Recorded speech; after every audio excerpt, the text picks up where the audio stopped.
Oakland, California. One team had nothing to lose. One team had everything to lose.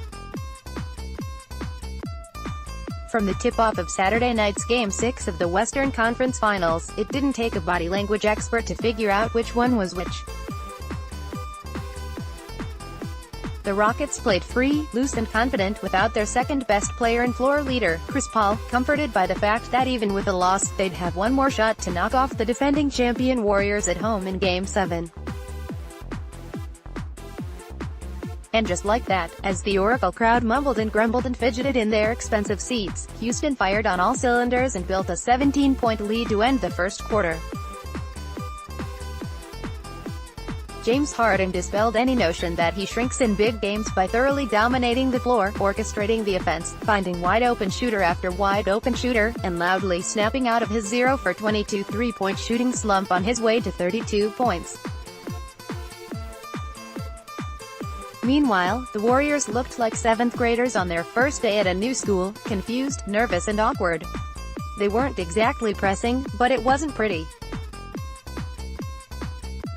Players were running into each other, they were passing the ball to the wrong team, and with every missed shot the reality of their four-year run ending on a sour note became more and more evident. "It seemed to me we were in a big rush," Warriors coach Steve Kerr said after the game.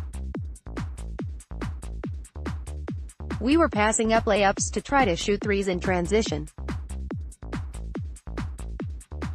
We were launching threes just without a thought of maybe getting a better shot, but we all knew this couldn't last."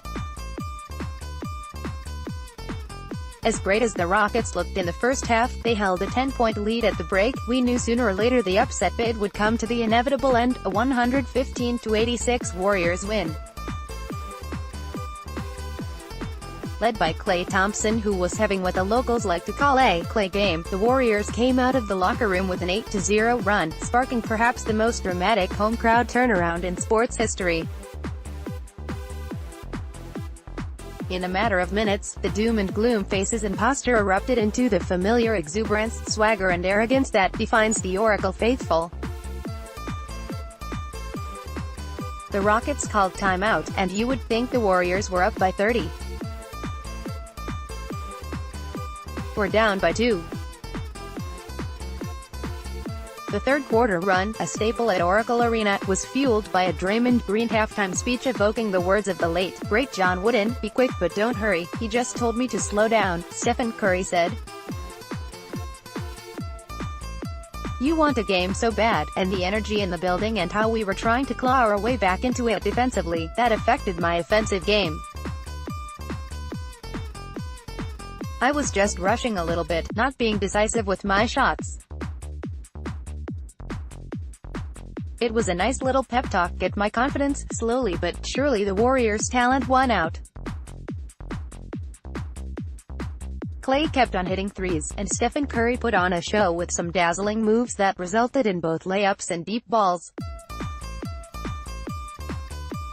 Kevin Durant provided some much-needed rim protection, and his steady, metronomic offense as Golden State's lead ballooned from 5 to 10 to 20. It was the result we expected.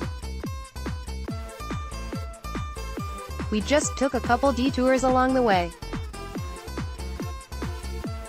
Houston, particularly Harden and Eric Gordon, who shouldered the load of the playmaking with Paul sidelined, predictably ran out of gas as the game went on. Defensive rotations got a little slower, the corner threes started falling short and the Warriors picked up the pace, exacerbating the Rockets' exhaustion. It makes you wonder whether Paul would have been enough to keep the Rockets' foot on the gas pedal once they had the lead, but you can't play that game. Instead, we look to Game 7, our second of the conference finals, and wonder whether Paul will play and whether the Warriors can keep the momentum they built in Game 6. It's telling, however, that what used to be a foregone conclusion, the Warriors making the NBA Finals, is now legitimately up in the air. And I think we'd all agree that we're better for it. We know how to play well in that building, Curry said of Game 7 at the Toyota Center. Just got to be laser-focused from the jump. I guarantee if we start the game out like we did tonight, and they jump out to a lead, it's gonna be 10 times harder to try to make it a game. for us, that's our challenge.